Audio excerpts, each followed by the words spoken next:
What's YouTube? It's a Senate Tech Ninja back at it again with another video. Today we're comparing two Soundcore Motion Booms against the JBL Boombox 2 and the Sony SRS-XG500. So, has Soundcore finally take over the Boombox Kings? Well, let's find out in this video. Moving on to the main specs, since I've already reviewed all these speakers, start off with the JBL Boombox 2 10,000 mAh battery. I'm able to get 4 hours 30 minutes when the volume is set to max and 5 hours 30 minutes when the volume is set between 60 and 80%.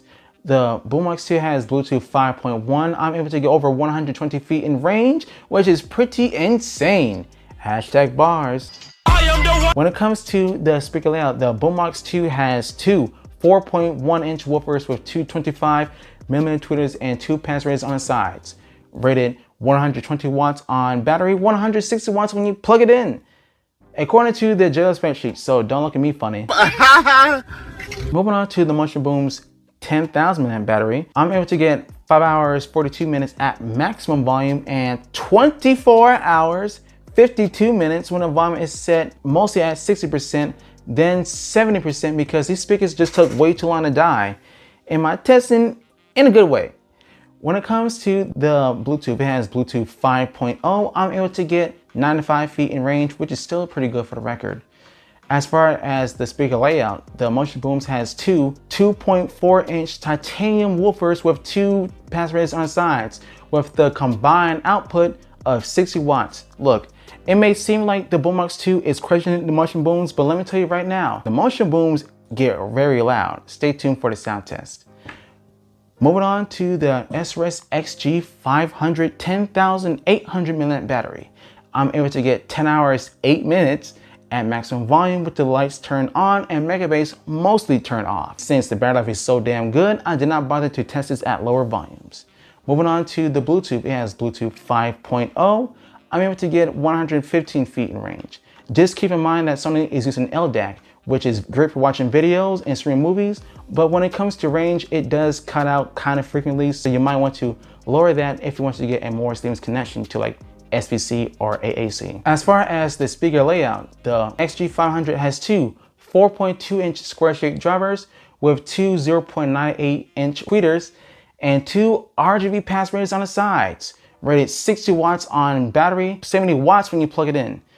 Keep in mind that you do not get the additional power output until you reach 90% volume. Moving on to the usage case scenarios. All these speakers are water resistant and portable. It just depends on what kind of form factor do you want and what do you want from a boombox itself.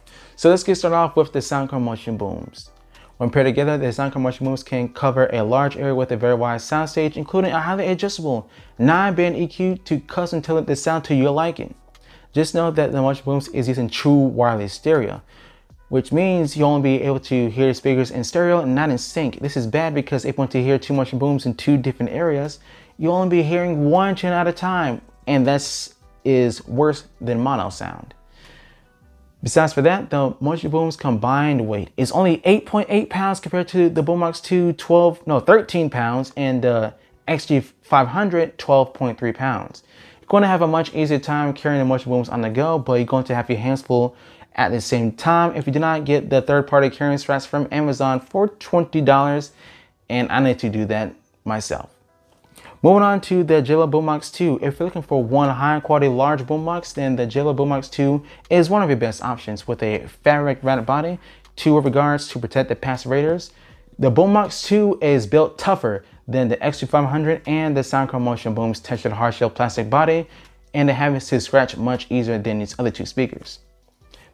The Boombox 2 is meant to deliver enough powerful sound to rattle your walls with a 45 Hz peak. You're going to have one hell of a house party, especially with JBL Party Boost. You're able to pair up to 100 JBL Party Boost speakers together or two JBL Boombox 2s in sync or stereo.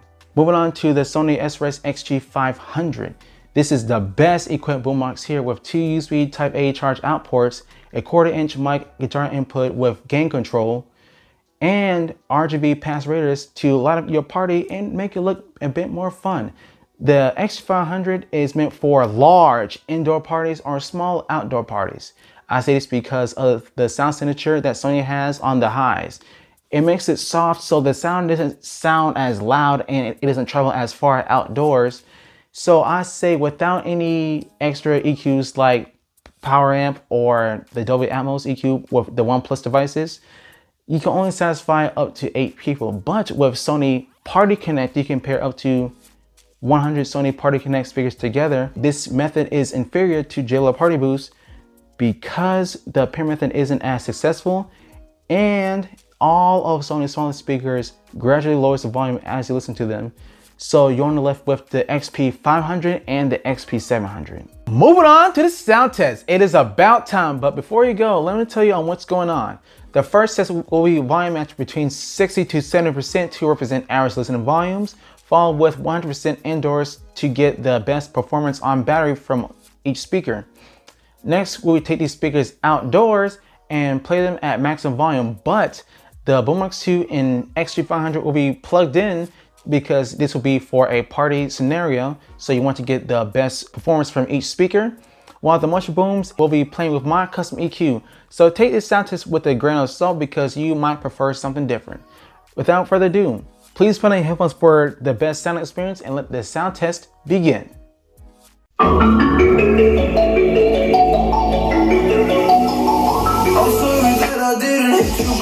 When you call my line, or did you even need to talk? Or you wasting time declining all your FaceTime calls? Cause you're not my vibe, but now just let me go to sleep. Someone get high with me. Yeah, cause I'm running away. I'm looking for space, looking for space. I'm feeling from all the pain, running away. Cause I feel lost right now, and it's hard to breathe. And I'm lost to myself. What happened to me?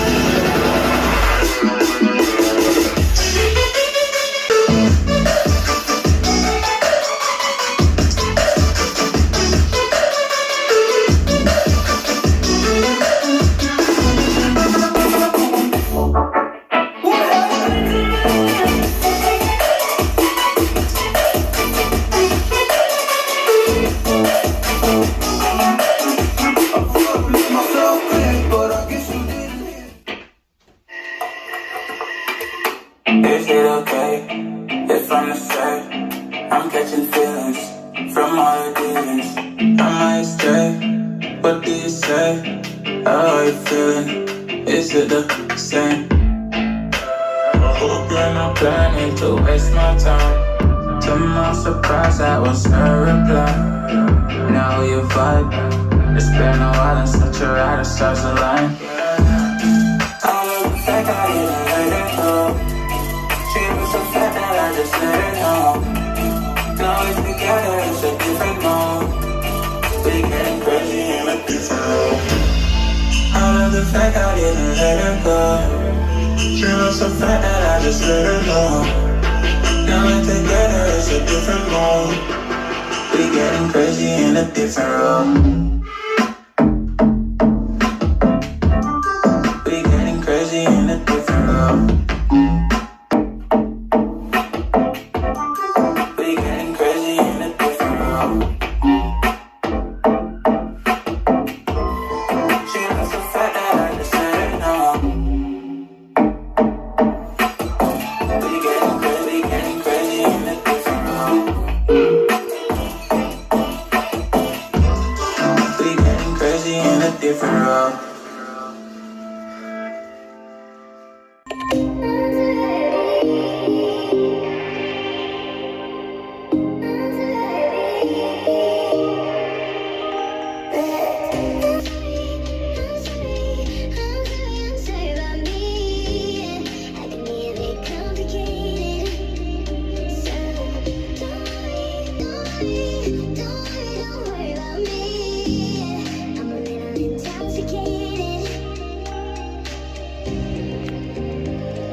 Are back for that sound test. Hopefully y'all enjoyed that. A quick disclaimer, listening through my microphones into your headphones is not the best depiction of audio quality, hence my analysis. The Motion Booms are louder than the XG500 and Boombox 2 by around 2 decibels give or take. When paired together, the Motion Booms create a much better separation than the two, but the XG500 and Boombox 2 has a bigger soundstage due to the size of the drivers themselves. Like I said in my full review, the Motion Booms create a good amount of clarity in the lower range of higher frequencies with a 13 kHz peak, rapidly rolling off into 14 kHz. The mids are good, but not great, and the bass plays down to 43 Hz pretty well. It is able to fill small to large size rooms with ease when they combine. While outdoors, it can still be heard for sure, but it just isn't as prominent to be given for speakers of this size. The Boombox 2, on the other hand, the highs are pretty good. Since they're slightly pointed outwards, they create a pretty good sound stage to capture voices and instruments. With a peak at 3, 6, and 13 kHz, above 80%, it does sound a bit ear-piercing because it just doesn't sound natural. I mean, there are boomboxes after all. When it comes to the mids, they're average. I mean, this is a weak point for the boombox because they always have like a mostly flat signature, which makes the music sound somewhat kind of muted. I'm not saying that they're bad, they just can, you know, be better. When it comes to the bass though, it easily blows away the Motion Booms and still is the king of deep bass compared to the SRS-XG500 and the UE Hyper Boom. And I should probably do that with a future video, maybe with the Boombox 3. Moving on, the bass has a 8 decibel peak at 45 Hz. Like I said before, it's going to rattle your walls a good amount. So I hope you don't have neighbors that hate music because they're going to hate this speaker too. Moving on to the SRS-XG500. The highs are muted and soft. It plays like a middle ground in between the Boombox 2 and Motion Booms, but it does sound much better at lower volumes, up until around 60%, because the mids are very forwarded, which provides a full body sound, and the bass is pretty good all around with 3 peaks at 82 Hz, a mid bass peak at 48 Hz, and then it rolls off around 38 Hz. That really isn't a peak, but it is decently impressive up until you get to 65% in volume, because after so the XG500 drops off the lower bass and increases the mid and upper bass, and it makes it sound somewhat kind of boxy, and it leaves you wanting more. So I would not recommend this speaker if you have a Apple device, only a Android, so you can use Power EQ like I have in this video right here, or if you have a OnePlus device, you can use the Dolby Atmos EQ to further improve it. Without it, you know, it still sounds good, don't get me wrong, but you're just going to be missing out on some impressive sound. It's now time to conclude a winner for value. For the price of $220 before tax, the pair of Motion Booms take the cake once again. They have a great volume, great price, and a overall small form factor that you can take on the go. And they are also easy to pair. Once you connect your first Motion Boom to your Bluetooth device, turn on the True Wireless Stereo pairing button. Do the same for your Motion Boom, well, your second one, but do not pair it to your phone. Then within 10 seconds, they'll both be paired together. They're locked in, and they raise the volume in sync. They even turn off together. I can't really ask for much more besides being able to play in sync. Second place comes to Sony SRS-XG500, retailing for $348 on Amazon. Sony put everything they could as far as features, except for IP67 dust and water resistance. So you cannot fully submerge this speaker, but it can take a huge splash. Look, unless you have an Android device to use Power EQ or Dolby Atmos, you cannot get the most out of this speaker. I mean, either way, you're still going to get pretty good sound for the size, up until around higher volumes above 70%. But if you want to save money how I did, you can pick up the SRS-XG500 in the US, I believe, refurbished on Amazon for $170 before tax. But you have to be quick because the sales go like that. Third place is JBL Boombox 2, retailing for $499.99. Besides having a more refined sound, overall deeper and more improved bass, and a more useful pairing protocol, the Boombox 2 is the overall worst package here because it is much heavier than the Motion Booms, and it doesn't feel like it, but the Boombox 2 just feels a lot heavier than the XG500, and it just costs a lot of money. I mean, you're spending over half a grand after tax. It doesn't go on sale that often. But if you want to include sound performance from first to last, it will be the Boombox 2, Motion Booms, then the SRS-XG500. This has been the Cinetech Ninja. I thank you so much for watching. Peace out. Check this out. This is right after I'm finishing the video. I see them every now and then, so yeah. That's why I don't be going out in the daytime. Well, early morning. Look at that. Look at that. Yep. I see those deer every now and then.